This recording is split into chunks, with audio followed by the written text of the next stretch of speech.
Helo pawb, croeso nôl I wers rhif 9 ukulele hefo fi, Mei Gwynedd. Gobeithio bod chi gyd yn cadw yn gret. Wel, lle mae'r amser I gyd yn mynd, pwy a wyr. Heddiw yma, fyddwn ni'n dysgu Harbwr Diogel gan Elin Fflyr. I chwarae Harbwr Diogel, fyddwn ni angen un cord newydd, sef y D minor, oce? Y D minor. Mae o'n debyg i'r F, ond da ni'n rhoi y bys modrwy I lawr ar y sbotyn bach glas sy'n ar y top yn fama, oce? Felly mae'n mynd o'r F i'r D minor yn hawdd, oce? Does dim llawer o symudiad, just bod y bys modrwy yna yn mynd I fyny ag I lawr, oce? Felly, gawn ni drio mynd o'r F i'r D minor hefo'n gilydd, oce? So'r F i'r D minor, i'r F, i'r D minor, i'r F, i'r D minor, yn ôl i'r C, C, i'r A minor melyn, i'r coch, i'r F, da iawn, i'r D minor, ac yn ôl i'r gwerdd, i'r gwerdd, gwerdd. I'r melyn. I'r F, i'r coch. I'r D minor, bys, modrwy I lawr. Oce, cord arall nath I ddysgu. Wsos dwytha oedd yr G7 yn de. So, gan I drio mynd i'r G7 am yn gilydd. Felly, 1, 2, 3, a G7. Neis. 1, 2, 3, a darfod ar y C.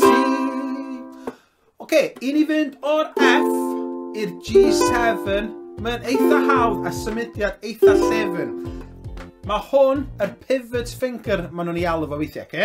Os di o'n aros, os di bys yn aros yr un un lle, tra da ni'n symud I cord gwahanol, maen nhw'n galw hwnna'r pivot finger. Felly, o fynd o'r F i'r G7, mae'r bys yma yn aros lle mae o, oce? Sbïwch arna fi, oce? So'r F yma, i'r G7, ie? Eto, gan I drio mynd i'r F. Di bys 1 ddim yn symud o gwbl. I'r G7. A gan I ddafod ar y C, ar y gwerth.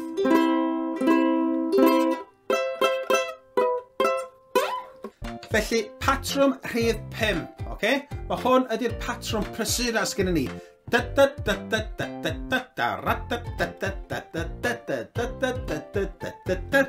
Dim stopio y rhythm, dim stopio y rhythm. 1, 2, 3, go! 1, 2, 3, go! 1, 2, 3, so fyny I lawr a'i fyny. I'r coch. I'r G7.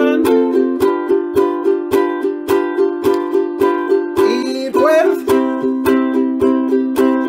E minor, da chi'n cofio'r E minor? I'r F. I'r D minor. I'r G7. Ac i'r gwerth. 1, 2, 3, ac off. Da iawn, mae gen ni 6 cord wan yn y box tools. Hen ddigon o gordiau I sgwennu llwyth o gynnaion. Harbwr Diogel. Oce, 5 cord da ni ddefnyddio yn hon, oce? Felly, na ni wneud fel da ni wneud fel arfer. Na I gychwyn yn canu chwarae'r uwcmas a chi jyst yn concentratio I drio hitio yr cordiau iawn a wedyn nawn ni drio hi I gyd yn ei chyfanrwydd yn y diwedd. Os da chi'n gallu rhoi llawer o rhythm, mae'n o'n ffain. Just, ella bod yn bwysica chi, just ffendio yr cordiau yma. Okay? Os da chi'n gwneud y dda iawn, cadwch yr rhythm I fynd, okay? Mae 'na rhywbeth amdanat ti na fedra egluro. Yn ôl i'r si, rhywbeth amdana ti sy'n gwneud i'n nghalon i gyro. Ma' 'na rhywbeth amdana ti na fedra i ddianc ragno. Yn ôl i'r si, rhywbeth amdana ti na fedra i fyth anghofio. Yr pennill yn cychwyn yn yr F ar y coch. Wrth weld y casinau mewn cancer ym mhob gwlad, a gweld y diniwed yn nofio yn y gwaith. Wrth weld y nos yn cael allan y dydd, fyddai ddim yn colli'r ffydd. Amser hynny fyddai'n diod. A darfod ar y gwyrdd. Mae hi yn amser am ffaith y dydd. Be da ni'n mynd i gael y ffaith y dydd heddiw yma? Dwi'n gwybod, arbenigwyr wedi profi fod chwarae yr hen ukulele yma yn dda i'r system immwn. Y system immwn sy'n cadw ni gyd yn iach ac yn hapus. Tydyn nhw ddim yn hollol siŵr be ydy'r rheswm am hyn, ond maen nhw'n dweud bod chwarae'r uwc yn stress buster yn ei geiriau nhw. Stress buster. Felly mae o'n dda i'r lefel a stress ni, felly cariwch ymlaen chwarae'r ukulele. Be am ni drio harbwr diogel yn ei chyfanrwydd? Hefo'n gilydd o'r top. Ma' rhywbeth amdana ti na fedra hi egluro. Nôl i si. Rhywbeth amdana ti sy'n gwneud i'n nghalon i gyro. Ma' 'na rhywbeth amdana ti na fedra i ddianc ragno.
Wel ni, gwers rhif 9 wedi dod i ben. Mod un ar ben o'r tymor yma. Ond paidiwch â di gael hwnni, dwi'n siŵr fydd na fwy yn dod. Mae'n gret gweld gymaint sy'n chi dal yn dysgu ac yn mwynhau chwarae'r ukulele efo fi yn fama yn yr atig bach. Ac ryw ddynod ella fysa'n hwyl neu cyngerdd enfawr rhwng Gymru gyfa. Tan hynny, cadwch yn saff bawb!